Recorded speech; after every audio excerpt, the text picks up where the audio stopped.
Do you want your business to grow faster? Are you open to new and out-of-the-box ways to drive revenues and increase value? How do you imagine the most successful entrepreneurs and business leaders double, triple, or expand their businesses tenfold or more? The answer is Deals. This is a weekly podcast featuring conversations with business owners, executives, and leaders as we reveal behind-the-scenes details that give you, our listeners, the confidence to pursue your own deal-driven growth. On the show, we discuss a huge variety of deals, everything from large, complex mergers and acquisitions to smaller deals that you can do even without significant capital. My name is Corey Kupfer, and I've been supporting deal-driven growth for businesses for 35 years as a successful entrepreneur, professional negotiator, and attorney. My goal is to help you strategize, plan for, find, and complete deals that will help your company grow faster. Welcome to the DealQuest Podcast. Let's get started. Anthony Nitsos likes to joke that he and Michael Crichton of Jurassic Park fame have something in common. They're both top medical school dropouts, but the other guy clearly made a lot more money from his move. Yeah. Fast forward many years later, after careers in manufacturing process improvement, he's a Six Sigma black belt, large-scale ERP implementation executed during the Y2K crisis, controllership of a Japanese company which scaled 10x revenue in 3 years, founding a yoga studio, and now fractional CFO for dozens of SaaS startups, including working with 2 unicorn exits. Anthony now spends his time as CEO of SaaS Gurus, a one-stop shop for all things SaaS finance and accounting. SaaS Gurus specializes in automating and optimizing every operation it can inside of startups to help them to set them up for rapid scaling, cash flow maximization, and value maximization using a unique blend of medical, manufacturing, IT, and finance skills backed by a SaaS-specific strategy. So then while he's not advising clients, he's a husband and father of 2, plays classical guitar and judo, and is set on learning 9 foreign languages. So basically, Anthony, you just sit around, you don't accomplish much, you don't do much, you're a pretty lazy guy, huh? Yeah, I just am a couch potato. I really like watching MTV all day. I love it. I love it. So listen, before we get further into all those great things you've done, the background, the deals we're going to talk about, I want to take you back to when you were a little kid growing up, maybe 8, 10, 12 years old. What did you want to be? Because I'm guessing at least the far majority, if not all of those things on that list probably was not it back then, but you tell me. Not a single one of them was on that list, I'll tell you that. I'm trying to think, 10 or 11, I think about that time I wanted to be an astronomer. I think that was probably when, the phase when I was like, black holes are cool, and I'd watch the space launches, the Apollo program. Yes, I'm old enough to remember the moon landing. So I was part of that age. And then, of course, the 1970s come along and everything goes sideways, right? And we stopped going to the moon and it was crushing. So it's like, I think I wanted to be an astronomer then. Love it. Love it. And one other question looking back, what was the first deal of any type that you remember doing? It could have been something small when you were a kid or early in your career or whatever comes to mind. I think the first deal I would have to say is, sadly enough, my father passed and he had a partner and there was a buy-sell agreement. And I was a complete noob. I had no idea what this stuff was. My father had put me in charge of his estate when he passed. And I had to all of a sudden come up to speed with, hey, what's a buy-sell arrangement? What's an insurance payout? How do you go about valuing a company? So that was kind of like my baptism in fire. I think I'm trying to think all of 26 years old when I got thrown into that. So I would say that was probably the first deal that I was involved in. Wow. Tough circumstance learning. Yeah. I mean, I had previously dropped out of medical school, right? I was retooling my career. I had gone from medicine to manufacturing because I guess they both started with M, and I was in Michigan. So yeah, I was like, oh, what's this? Oh my God, I got to deal with this. So yeah, that was pretty much it.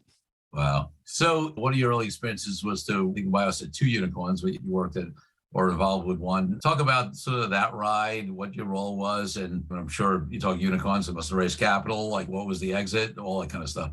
So in the case of Duo Security, that was the one where I was there for about 3.5 years. I came into the company, we were in 8 figures revenue at that point, and we would go to 9 by the time I left. The CFO there, who had been in and around the VC space, the tech startup space for a number of years, was looking for somebody to come in and basically just run and scale the back office operation. And with my ERP background, my controller background, my manufacturing process engineering, he came across my LinkedIn site. Hey, there you go. Those things work. I was literally in his backyard almost because we were both living in Ann Arbor. And of course, Duo's based in Ann Arbor. Long story short, he hired me to come in as basically the senior director of finance to essentially scale everything that I could in the back office in order to obviously enable the company to achieve this massive growth, which it did.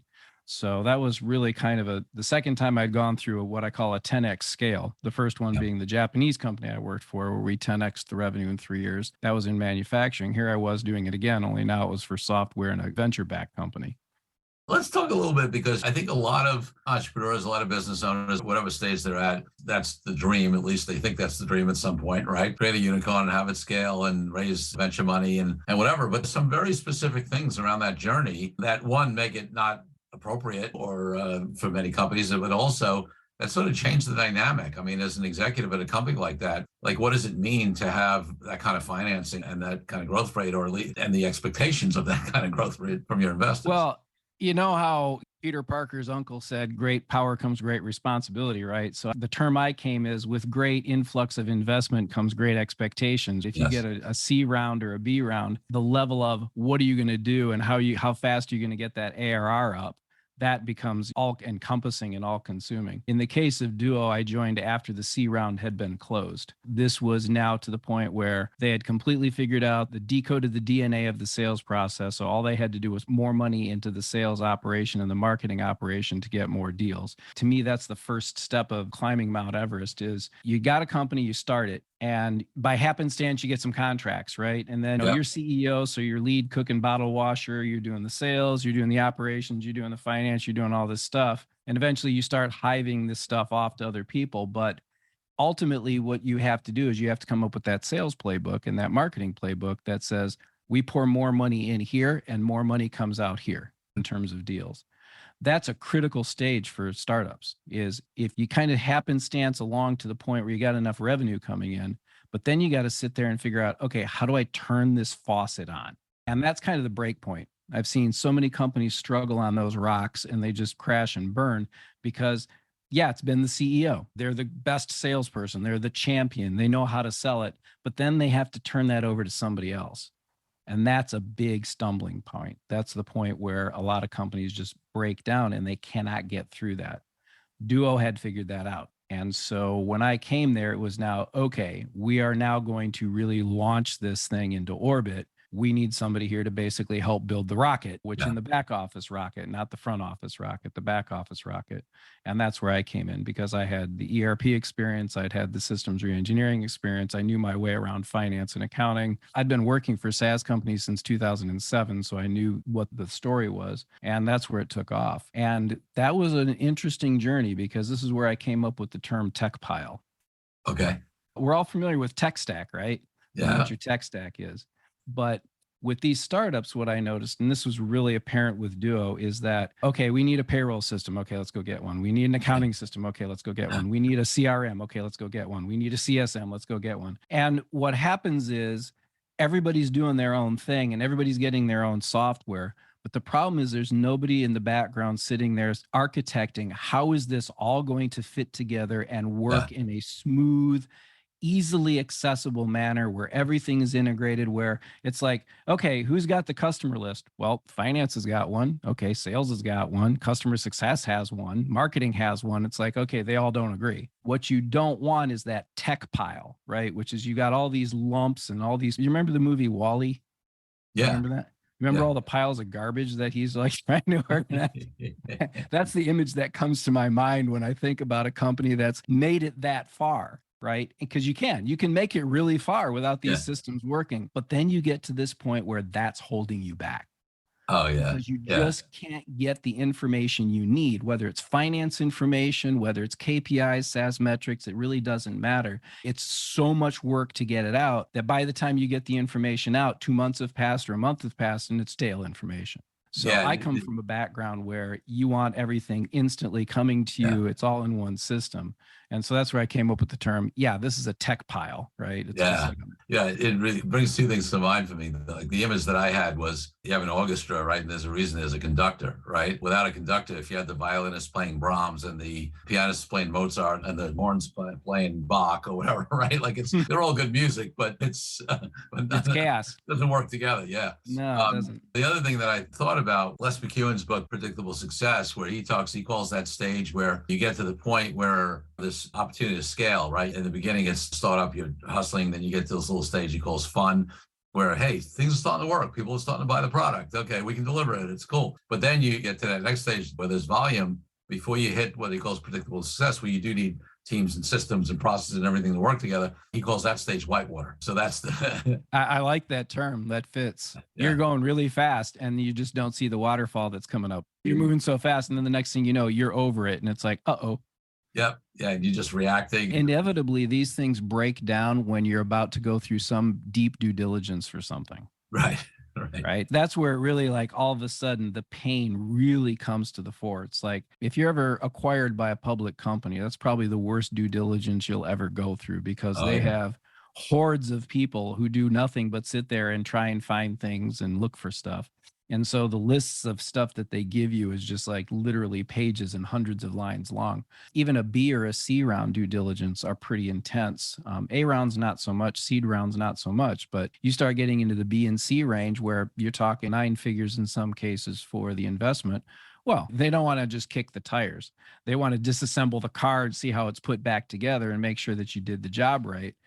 If you don't have the back office systems put together, and it's not just the back office systems, it's really the metrics, because that's what they're looking for. Is they're trying to benchmark you and say, okay, are you better than the average Joe? Are you actually exceeding what you should be for your industry? Well, they can't do that unless they have an apples to apples comparison using your numbers versus what they're seeing either in their portfolio or their industry standards that they're using, whatever benchmarks they're using.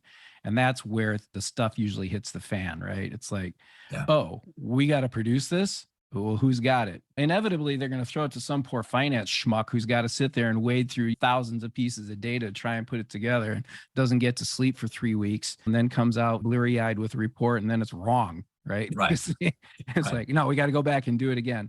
You don't want to be screwing a deal because you don't have the right numbers. I mean, that's just like the worst thing, right? No question. And you know, one of the things that listeners have heard me say on this podcast previously is that, you know, you talked about these hordes of people who come in who are looking for what's wrong, right? They have to understand the mentality. So it might have been executive level, the decisions made to do the deal, but the people who are doing the due diligence, their risk is that they miss something. Their risk is that deal gets done and something turns out to be a problem and they didn't find it, right? So they're actually looking for reasons very often, whether it's in the finance folks, the legal folks, or whoever it is, right? The people looking at the contracts and systems, the people and whatever. Some of them are even, hopefully most of them have good mentality, but their job is to find stuff that's wrong, right? And some of them would be much rather find something that's wrong and have the deal not go through, because that makes them look like a hero, than certainly miss something and have the deal go through and then it falls back on them. So you got to keep that in mind, which is why I often talk to clients about doing that pre-due diligence in every way. You should go through an internal due diligence process in anticipation of any kind of deal to try to get you best position. I would even go further. When we first engage, some of our clients we engage with are really like pre-seed in some cases, right? Yeah. You got 5 people. Some of them are further along the path. And the first thing I do when I walk in is I say, where's your data room, right? It's almost the very first question, where's your data room? Why? The reason why is, A, I need it. As the CFO coming in, the first thing I need to do is find out where are all the skeletons buried, right? Where are all the corpses? But more important is I'm looking at it to say, I'm going to assume that you're successful. And there's going to be some day where there are going to be 5 CFO types coming in to look at your data room and check all of the work that's in there. Yeah. And so I start them really early. I don't wait. It's like part of part of our onboarding process is specifically setting up the data room. It's like, give me all your customer contracts. I want all your employment contracts. I want every financial report you've ever produced. I want all your board minutes. I want everything. And typically it's like, oh, well, we have those. Sure. Yeah, we've got them all. Yeah. And it's like, okay, show me. Well, Joe's got those. Okay. Well, Jane's got those. Okay. So some are in DocuSign, some are in G Drive. Somebody's got a Microsoft Teams account with SharePoint scattered all over to 5, 6 different systems. Go back to, oh, that's your tech pile. I get it. So really all kind of ties back together, because in the end, it's the person, the organization that can produce the things most easily, most accurately, most efficiently. Those are the ones where this stuff doesn't get in the way. Yeah. Let's take a break from the show for a minute so I can invite you to a new way to determine your deal readiness. I created a fast and easy assessment that will determine exactly how deal ready you are. Once you complete the assessment, use your responses to identify the obstacles that are holding you back from being a deal-driven growth genius. It's as easy as heading to CoreyKupfer.com/assessment. That's CoreyKupfer.com/assessment and filling out a few multiple choice questions. I'll be checking in after the episode to see what your results are. Now back to the show. So you've alluded to it and we talked about it in the bio, but I want to give you a little time to talk more specifically about SaaS Gurus and what you do now, who the clients you work with more specifically. We work with tech startups, right? They're almost all venture backed in some areas. We do have some bootstrappers. I mean, they do exist. And we've got a few that have reached 7-figure ARR that without any outside investment. Those are the kind of the interesting ones. But inevitably, when we come in, I go back to you mentioned the fact that I had a yoga studio. Yeah, core strength. We all know about core strength when it comes to yoga. I talk about the finance core.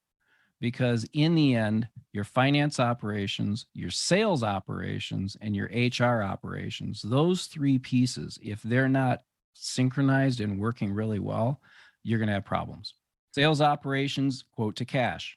How quickly can you get from a quote to a sales close to an invoice, right? How many times have I seen, hey, we got the order, and then 3 months later, we're still waiting to invoice the client. It's like, what the F is going on that it's taken this long to get to revenue? So getting that quote to cash process, or, hey, we got the invoice out. Well, it's been 90 days since we've sent it out. Nobody's paid it. So who do we call? Oh, I don't know. Well, who did you send it to? This email. Well, AP at. Okay, that really does me a lot of good. Or we got HR. Sure. We got contracts. Where's your IP assignments? What's that? Right. Oops. And for your folks that don't know what that means is when you have developers and folks that are putting your code together, unless they assign the rights to that code over to the company, they could later come back and claim that it's theirs, right? So you want to make sure that's protected. Benefits package. This is a competitive market. You need to make sure that you got competitive benefits. And then there's the whole finance and accounting piece. Does your financial system look like a SaaS company? I can't tell you how many times, Corey, the last person you should ever have set up your accounting system is your tax CPA. If nobody else is left on the island and they're the only one standing, maybe that's what you do. But I can't tell you how many times that I've walked in and the first thing we take a look at is, okay, show me your financial report. Show me your P&L. Yeah. Oh, we've got wages all in one line. Hey, that's great.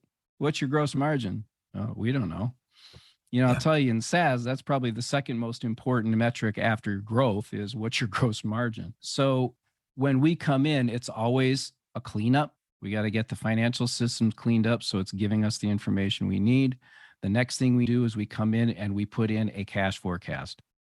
In the SaaS startup world, there are two metrics that matter. I don't care what anybody else says: cash runway and sales growth. Yeah. Everything else is detail. Yes, CAC is important. Yes, gross margin is important. Yeah, I get all that. But if you don't have enough cash to make it to the next round, none of that's going to matter. And if your sales aren't growing fast enough, nobody's going to invest in you. So if you get nothing else, if your listeners get nothing else out of what I have to say today, make sure you know to the penny when your cash is going to run out, and make sure that you have that go-to-market strategy figured out so that your sales are growing, because without those two pieces, you're not going to make it. So that's what we focus on. We focus on really getting them set up.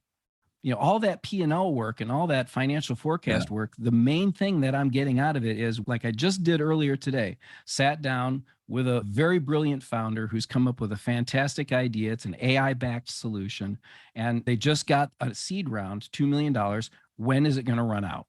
Yep. First question, when's it going to run out? Okay, well, we got some work to do. Yeah. And that, it's just such a different game than other types of businesses, right? Because you're not going to look at traditional P&L profitability numbers in the beginning for a while, right? Because money's you can't spend net income. Well, that's right. Right. You can spend money's cash. Getting thrown back into growth. The whole thing is about growth and scale. You might even be starting out with some sort of freemium model or whatever it is, right? Mm-hmm. But there's no revenue. There's a million reasons why those businesses are evaluated differently. So yeah, they need to be set up differently in the numbers that you get access to and then what you focus on. And you're right. I mean, it's a lot of these founders, right? I mean, especially if you're talking about a first-time founder, they haven't played this game before. They have no idea. Maybe they've worked at someplace else. But even when they have, if they're, let's say, tech oriented or they're sales oriented or whatever it is, they've probably never been involved in the finance side, even if they work. No, as a matter of fact, they probably skipped those accounting classes in college because they thought of it as like the bubonic plague. And I get that. All right. It's totally understandable. No, you did not grow up to be a founder CEO. You did not become a founder CEO so you could do the accounting or the financial planning. And you're right. The first time founders, those are the ones they've got the brilliant idea, okay, the golden haired stepchild, whatever it happens to be. And they've got some piece of software that everybody wants to have, but they don't want to look stupid because there's these high expectations. I had this conversation with my son the other day. He's like, Dad, because he's getting to the point where he's curious about what Dad does. I'm trying my best to dissuade him from this stuff work, but that's okay. He said, so how about the ones that succeed, the successful ones? He said, what makes them different? I said, the easiest way to explain it is they know when they don't know something and they hire the right people to come in and do it. Yeah. Right. Yeah. It's the ones that are micromanagers. It's the ones that have big egos. Those are the ones that aren't going to make it because the micromanagers are too busy in the details. They get too bogged down in the minutia and they can't pull themselves out to look at the big picture. And the other ones, they have too big of an ego in order to understand that I really don't know how to do this stuff. Or even if I do know how to do this stuff, that's not where I should be spending my time. Yeah, that's what I was going to say. I'm a big believer, and people have heard me talk about this podcast, and highest and best use. Like, you should be focusing on those areas that you are just the rock star in, right? Your special sauce, whatever you want to call it. There's a million names for it, but where you're great at it, you're passionate about it, nobody else in the company can really do that. That's where you should be spending your time. And even if you're capable, every minute you spend on something that's not that is costing the company. So 100% agree. Yeah. And the CEO of a tech startup, they need to be pushing sales, whether it's out there evangelizing the product, whether it's podium time in front of some trade group, whatever it is, they need to be out there making sure that the sales are growing. And in the back, when the doors are closed, they're looking at the cash to make sure that they know when they have to go out and do the next raise. Yeah. Because what I tell everybody is if you have a cash forecast that shows you running out of cash in December, you're in trouble because nobody does a deal in December. Right. If you don't have a term sheet in your hand by Halloween, you might as well forget about it because nobody's going to be paying any attention to you once Thanksgiving, once November starts rolling around. And so everybody's like, really? I said, yeah, I've been doing this for a long time. It's like you need to put a cash forecast together and you need to make sure that you have cash at the end of December to carry you into the first quarter because you're either raising in Q3 and wrapping it up, or you're going to be raising in Q1 because you might as well forget about trying to raise in Q4. Just forget about it. Yeah, no, that's a good point. And listen, having an understanding of cash, I mean, anybody knows about the startup world. I mean, there are countless examples of good companies who had great ideas, concepts, or even had some traction who ran out of money, right? Yeah. Whether it's because of poor cash management, whether it's because they happen to they needed to raise and the capital markets dried up for external reasons or whatever it is. So that's where a lot of companies run into trouble. I mean, yes, some of them, the product doesn't prove out, there's not market fit, whatever it is, but some of them actually, they only had more money and more runway. They could have made it. Those are the sad cases to me. It's like you've got a great product, you have a great team, and you just didn't pay attention to the thing you needed to, which is your runway. That's why I've learned over the years is the first thing I come in when I take a look at it is, where's your cash now? What's your burn look like? I can get to that number pretty quickly in like a matter of a couple of days, just based on, even if it's a garbage accounting system, I can go to the bank account and start doing some calculations, right? That's not a scientific way of doing it. That's just, I can brute force it because I've been doing this stuff for a long time and I've got a sense. That's the first thing I look at is like, oh, you have that much in the bank? The last 3 months you've burned this much?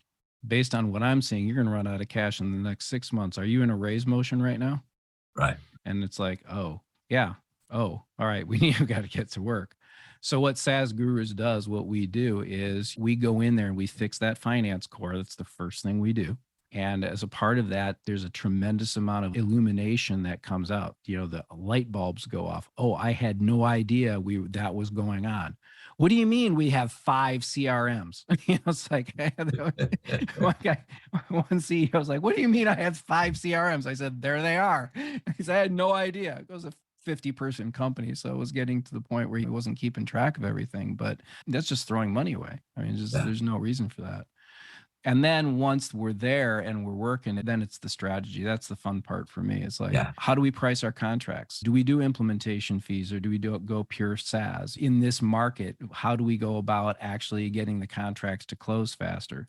If you're dealing with large enterprises or you're dealing with healthcare networks, it's a 6 to 9 month sales process. I don't care, right? It's going to take that long. If we bring a salesperson in, what's the ramp we expect?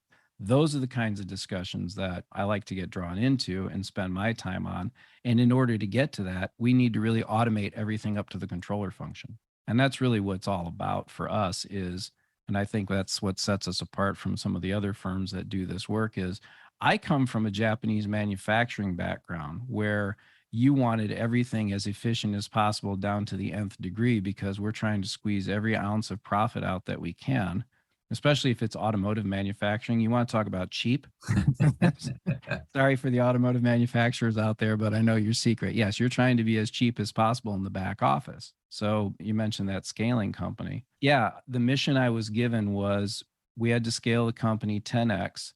And the 3 people that I had working in the back office with me were the only 3 people I was allowed to keep. Wow. So basically we had to 10x the volume of all the data, all the financial transactions, all the planning and everything else, but I couldn't hire any more people because the G&A margin simply could not grow. It had to shrink. So that was my first real baptism in terms of scaling to make sure that, okay, how do I set this thing up so that all of this information is coming to me in as automated as fashion? Now we're talking 15 years ago, 20 years ago for that. The technology has advanced so much. So much. Yeah. It's so much easier to automate this stuff now, right? Yeah. Because everybody's got an API, everybody's got an SDK, everybody has a way to plug in, play just about everywhere. And if you can't, go buy Zapier because it can plug and play just about everything, right? So there's so many tools out there to automate this stuff. There's no excuse for you to have to body up your back office in order to get numbers. There just isn't. Yeah, no, it really makes sense. It's funny how, I mean, like, I don't want to be one of those guys who's like, back in my day, it was like, but like, I even remember, this is a tiny example, but I remember when I first launched my law firm in 1992, we had servers and hardwire through the walls into the office when we were building out the office and all. And then in 2015, I had gone into a partnership, split up, and restarted my own firm. And we were up and running with 5 laptops and an internet, right? Like, and $600 a month in cloud programs, right? And obviously, at a tech startup, it's a little more involved, but the difference from what it was to now is similar scale. But listen, you still run into the same problems when you go into companies in that it's easier. It doesn't mean that they do it or use it or that it's integrated or whatever, right? I mean, it should be easier, but they're focused on other stuff still, right? In a lot of cases. That's that tech pile problem. Because the technology is, there's so much more out there, it's actually easier to get into trouble. Right. Because there's such a breadth and depth of all these applications out there. The other thing too is that I think where we really help our clients is we've already sorted through that stuff. Yeah. Right. I already know what the solutions work and how they work and the ones that work best. And we're constantly looking for ways to improve it. That's not their job. They don't have time to go out there and figure out what's the best accounting system, what's the best SaaS metrics system, what's the best quoting system. Those are the things that they look to me to say, okay, Anthony, what are they? And I'll say, okay, here are the ones that we work with. Here's how we put them together. If you follow this, you'll get this result. And I like to do it in a way where it's easy for me to plug and play, where it's not so much the software itself, it's the underlying data structures, right? If you've got the data structured the right way, it's easy for you to pull it out of whatever system you have it in and plug it into the next one. So people ask, well, when do we have to go to NetSuite? Oh, when you're about 100 million. What, you can run QuickBooks up to 100 million? I said, I have run QuickBooks up to 100 million. It can handle it. Now, whether you want to do that, that's different, but you can do it. It's actually capable of performing at pretty high speeds. But if you don't have, say, the chart of accounts set up correct, then you're going to have to redo all that. So I'm setting them up, like I said, from day one, I'm setting them up for a unicorn, right? Why not? It's easy because you know about the story about the asteroid that killed the dinosaurs, right? Mm-hmm. And now we have all these networks that are sitting there watching the skies looking for asteroids. And the reason why we're looking for them is we don't want these things falling on our heads and wiping us out, right? And it really bothers me when I read these stories about, yeah, there's this big rock that we only saw yesterday that's going to pass by the Earth tomorrow. It's like, phew, boy, we dodged the bullet on that one. I would rather see that thing out at the orbit of Pluto, right? When we Yeah, can yeah, maybe do something about it. And yeah, that's in reverse how I look upon these things. It's like a little bit of change right now can have a huge impact later. So a little bit of proper setup now when this company is small can have a big benefit later when you're going to plug and play and replace QuickBooks with NetSuite or Intact or whatever you're going to use. Or I'm going to use PandaDoc today, and then I'm going to go to, I don't know, whatever the new CPQ is, but that's the one we happen to like because our clients are small. But you start off with HubSpot and move to Salesforce. Well, that's very easy to do if you set up HubSpot right. right, right. Not so easy to do if you didn't. Yeah. It's interesting to me because I think this whole discussion is one of those areas where the impact on ability to get deals done, on valuation, on whether you're raising capital, whether you're selling company, whatever it is so significant and it's so overlooked. Like that's not what most founders are looking at as drivers of value. Obviously, sales growth, all that stuff is going to be more important. But if you're a mess on the back end, whether it's in due diligence or whether it's affecting your ability to grow or make strategic decisions or watch your cash flow or all that stuff is, I think, so underappreciated in terms of the ability to be successful, build value, and have more interested potential parties to the table in deals that won't fall apart in due diligence. I just really think it's way more important than people think it is. Yeah, some of our best clients are the ones that have gone through this before.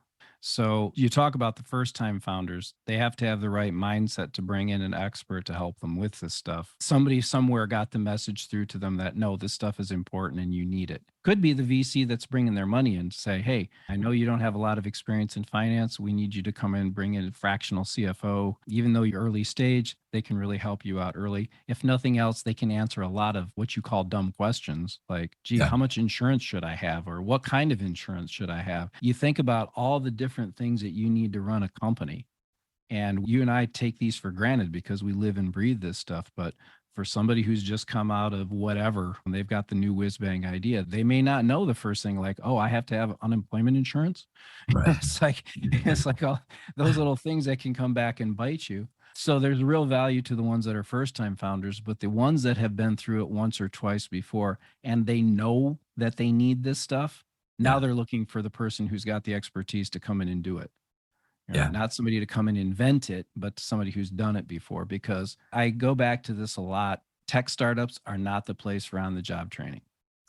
Maybe the CEO is the only one who gets to do that because they're the founder and it's their brainchild. But large organizations, you can bring somebody in who's new to train them up, they can help be mentored, they can be trained and whatnot.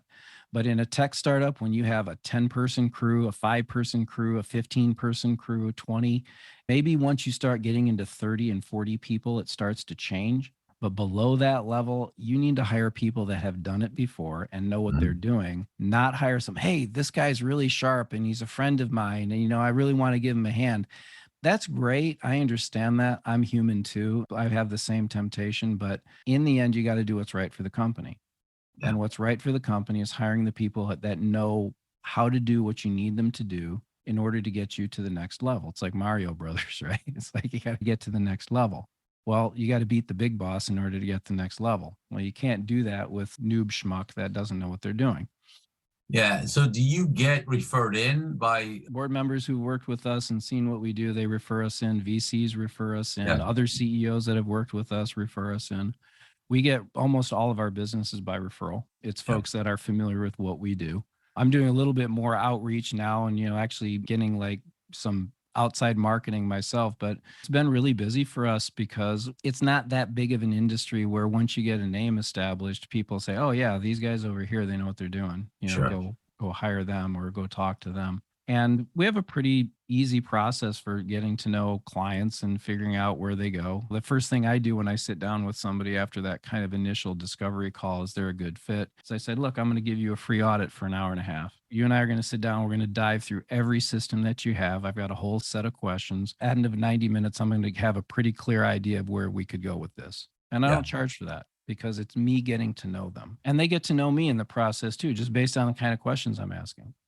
And inevitably, I'm giving them some advice, right? Something's going to come up in that audit, say, hey, I see you're putting $50,000 on implementation fee for a $50,000 SaaS contract. I said, what if you were to just drop that down to $15,000 and take that extra 35 and add it to your SaaS contract over 3 years? I said, that'll change your multiples overnight. The light bulbs go off. I mean, it's an easy example, but you'd be surprised how many times I find that. Because if somebody told me, say, hey, you got to charge implementation fees up front, it's easy cash, you get it in the door now. I said, yeah, there is a temptation for that. But do you know what the valuation multiple on services is versus the valuation multiple on recurring revenue? Exactly. Right. I said, when you go into your next round for investment, which pre-money valuation do you want to have? Yeah, and it is that mentality shift. Often I talk on this podcast about the mindset of a deal maker, right? And this concept of thinking about how every decision you make in the company is going to affect the eventual deal, whether it's a capital raise or an exit or whatever it is a mindset shift. So it takes that mindset shift, takes that desire and willingness and ability to hire the right people and then to be able to get the right information to make those strategic decisions. But I'm always a believer without the mind shift first, it's really, really difficult. Yeah, you have to, like I said, the successful ones know when they don't know. And don't have a big enough ego to get in the way to go out and say, hey, I need help here. Yeah. Before I ask you my final two questions, any last thoughts on lessons, issues that come up? These companies do it right. Anything we haven't covered? I'm sure there's a million things, but anything come to mind that you want to mention before? I'm just going to reiterate, it's cash runway and sales. I mean, I have to come back to that one. And there's so many ways where that manifests itself that we could go into lots of rabbit holes, but in the end, it comes down to those two. You got a check from an investor. Now you got to figure out how to spend it. Plan it. Don't do it by the seat of your pants. For goodness sake, sit down with somebody who knows how to do a financial projection and actually do it right. Because if you download some Excel spreadsheet from who knows where, right? Hey, this is a financial planning spreadsheet. Let's download it and use it. Okay, that's great. How do you measure your actual versus budget if you haven't married that thing up to your accounting system?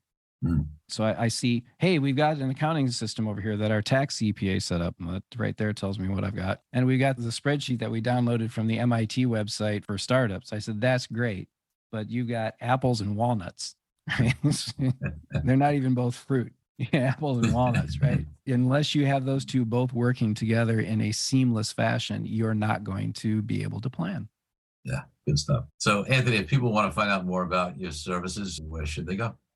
Well, I have this really almost unpronounceable Greek last name, Nitsos, Nitsos, right?